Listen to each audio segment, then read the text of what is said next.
បាទសួស្តីបងប្អូនទាំងអស់គ្នាអញ្ចឹងជាដំបូងនេះខ្ញុំចង់បង្ហាញបងប្អូនឲ្យស្គាល់អំពីកម្មវិធី Adobe Premiere Pro តើវាមានផលប្រយោជន៍អ្វីខ្លះសម្រាប់ពួកយើងដែលជាអ្នកប្រើប្រាស់កម្មវិធី Adobe Premiere Pro គឺជាកម្មវិធីកាត់តវីដេអូអាជីពមួយដែលផ្ដោតទៅលើផ្នែកកាត់តនិងបង្កើតវីដេអូហើយយើងអាចយកវាទៅប្រើប្រាស់ទៅលើកិច្ចការងារជាច្រើនមានដូចជាការផលិតបទចម្រៀងធ្វើវីដេអូចម្រៀងការកាត់តវីដេអូជាច្រើនតគ្នាឬក៏វីដេអូផ្សេងពីគ្នាទំហំផ្សេងពីគ្នាដើម្បីភ្ជាប់វាទៅជាវីដេអូតែមួយហើយដើម្បីឲ្យយើងអាចធ្វើវាឲ្យមានចលនាបន្ថែមយឺតឬលឿនបានក៏ដូចជាយើងអាចកែពណ៌របស់វាពន្លឺផ្សេងសម្រាប់ការគ្រប់គ្រងហើយដើម្បីឲ្យវាមានភាពតាក់ទាញនិងស្រស់ស្អាតធ្វើអក្សររត់ដូចជាពាណិជ្ជកម្មធ្វើកម្មវិធីចម្រៀងខារ៉ាអូខេបង្កើតវីដេអូឲ្យមានចលនាវីដេអូផ្សព្វផ្សាយ sport ពាណិជ្ជកម្មផ្សេងជាច្រើនតែសុទ្ធសឹងតែជាប្រភេទវីដេអូដែលកំពុងតែមានតម្រូវការនៅក្នុងប្រទេសរបស់យើងដោយដែលបងប្អូនបានឃើញជាក់ស្ដែងមានមនុស្សជាច្រើនដែលគាត់បានប្រើប្រាស់កម្មវិធីនេះពីព្រោះកម្មវិធីនេះគឺជាកម្មវិធីអាជីពសម្រាប់បងប្អូនដែលធ្វើការជ្រើសរើសនៅក្នុងការកាត់តវីដេអូអញ្ចឹងរបៀបនៃការចាប់ផ្ដើមបើកនៅកម្មវិធី Adobe Premiere Pro អញ្ចឹងបងប្អូនគ្រាន់តែចុច mouse ស្ដាំទៅលើកម្មវិធី Adobe Premiere Pro ដែលមាននៅលើ shortcut របស់យើងស្រាប់ហើយបន្ទាប់មកបងប្អូនចុចបេតុង New Project ចឹងខ្ញុំសូមបកស្រាយបន្តិចពាក្យថា New Project នេះគឺសម្រាប់បង្កើតផ្ទាំងកិច្ចការងារណាមួយបាទហើយបន្ទាប់មកបងប្អូនអាចសរសេរឈ្មោះរបស់វាចូលកម្មវិធីរបស់យើង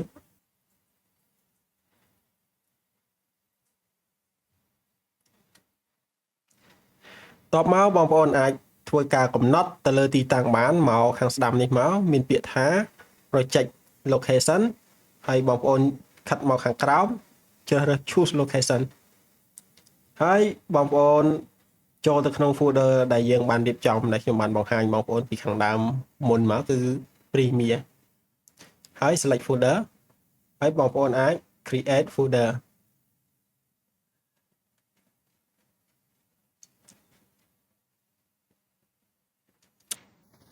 បាទអញ្ចឹងនៅពេលដែលយើងចូលមកដល់ក្នុង folder របស់យើងមើលឃើញនៅទីនេះយើងមាន project របស់យើងអាចទាញវាចល័តបានគ្រាន់តែចុចម៉ៅឆ្វេងឲ្យជាប់ហើយកុំប្លេហើយយើងទាញយកវាទៅដាក់តាមទីតាំងដែលយើងត្រូវការអញ្ចឹងខ្ញុំទាញមកដាក់នៅខាងឆ្វេងដើម្បីងាយស្រួលសម្រាប់ខ្ញុំនៅក្នុងការផ្ដោតលើការកាត់តវីដេអូហើយនៅកន្លែងនេះខ្ញុំចង់មករៀនបងប្អូនតាក់ទងទៅនឹងការកំណត់ sequence បាទ sequence គឺជាទំហំកិច្ចការងារដែលយើងត្រូវធ្វើដែលយើងចង់បានអញ្ចឹងនៅទីនេះយើងចុចទៅខាងក្រោមនេះយើងមានពាក្យថា sequence ហើយបងប្អូនអាចបង្កើតជាប្រភេទ file sequence បានអញ្ចឹងនៅទីនេះបងប្អូនមើលឃើញយើងមាន template ជាច្រើនស្រាប់នៅលើនេះមានប្រភេទ18ទំហំរបស់វា Full HD ទៅលើតាមប្រភេទ frame របស់វាទៅឬក៏យើងមានច្រើនជម្រើសទៀតសម្រាប់បងប្អូននៅក្នុងការជ្រើសរើសទីនេះយើងមាន 4K ឬក៏យើងមានច្រើនទៀតប៉ុន្តែសម្រាប់ខ្ញុំយកតាមប្រភេទ Digital DSL 18 30 frame បាទដូច្នេះនៅកន្លែងនេះគឺបងប្អូនបាន sequence មួយគឺជាទំហំដែលបងប្អូនបានឃើញនៅត្រង់នេះគឺជាប្រភេទ Full HD ប៉ុន្តែបើសិនបើបងប្អូនចង់ធ្វើការកំណត់ជ្រើសរើសវាទៅតាមចំណង់ចំណូលចិត្តដែលបងប្អូនចង់បានក៏បងប្អូនថាមិនចង់បានជាប្រភេទ landscape ទេចង់បានជាប្រភេទ portrait ដែលជាប្រភេទបញ្ឈរវិញគឺបងប្អូនអាចចុចទៅលើពាក្យ sequence នេះរបល់ click លើវាហើយខិតមកខាងលើនេះយើងមានពាក្យថា sequence ត្រង់ចំណុច sequence នេះបងប្អូនអាចធ្វើការកំណត់បានដោយយកពាក្យថា sequence setting អញ្ចឹងនៅកន្លែងនេះគឺ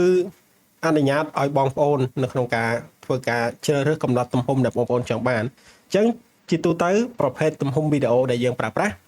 គឺជាប្រភេទ Full HD ជាប្រភេទ landscape ប៉ុន្តែបច្ចុប្បន្ននេះបើសិនបងប្អូនយកទៅផុសទៅលើ បណ្ដាញសង្គមដូចជាប្រព័ន្ធ Facebook TikTok ដូចជា YouTube Short គឺគេតម្រូវឲ្យយើងផលិតជាប្រភេទ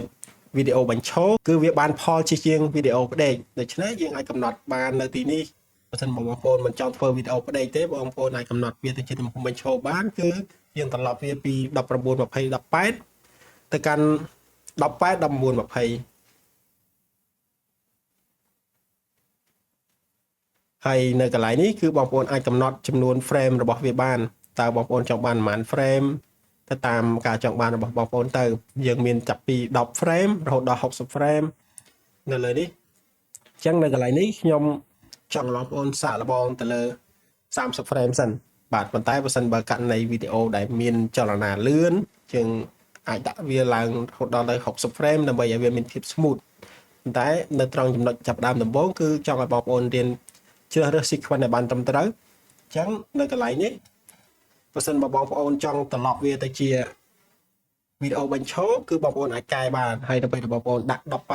20ត្រឡប់មកវិញគឺវាបងប្អូនចុចអូខេនោះវានឹងបានទៅជាប្រភេទវីដេអូបញ្ឈរបាទចាំមកដោយបងប្អូនបានឃើញស្រាប់វីដេអូហ្នឹងគឺវាលេងប្តីទៀតហើយគឺជាប្រភេទវីដេអូបញ្ឈរវិញដោយបងប្អូនបានឃើញនៅទីនេះអញ្ចឹងកន្លែងនេះខ្ញុំចង់បង្ហាញបងប្អូនតាក់ទងទៅនឹងការ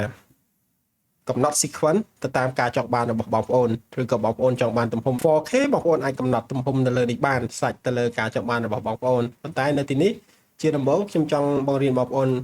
ឲ្យរៀនប្រើតាក់ទងទៅនឹង landscape អញ្ចឹងគឺយើងយក19 20 18មកវិញប៉ុន្តែគោលបំណងដែលខ្ញុំបង្ហាញមុននេះគឺដើម្បីបងប្អូនបានយល់អំពីរបៀបនៃការកំណត់ sequence បាទ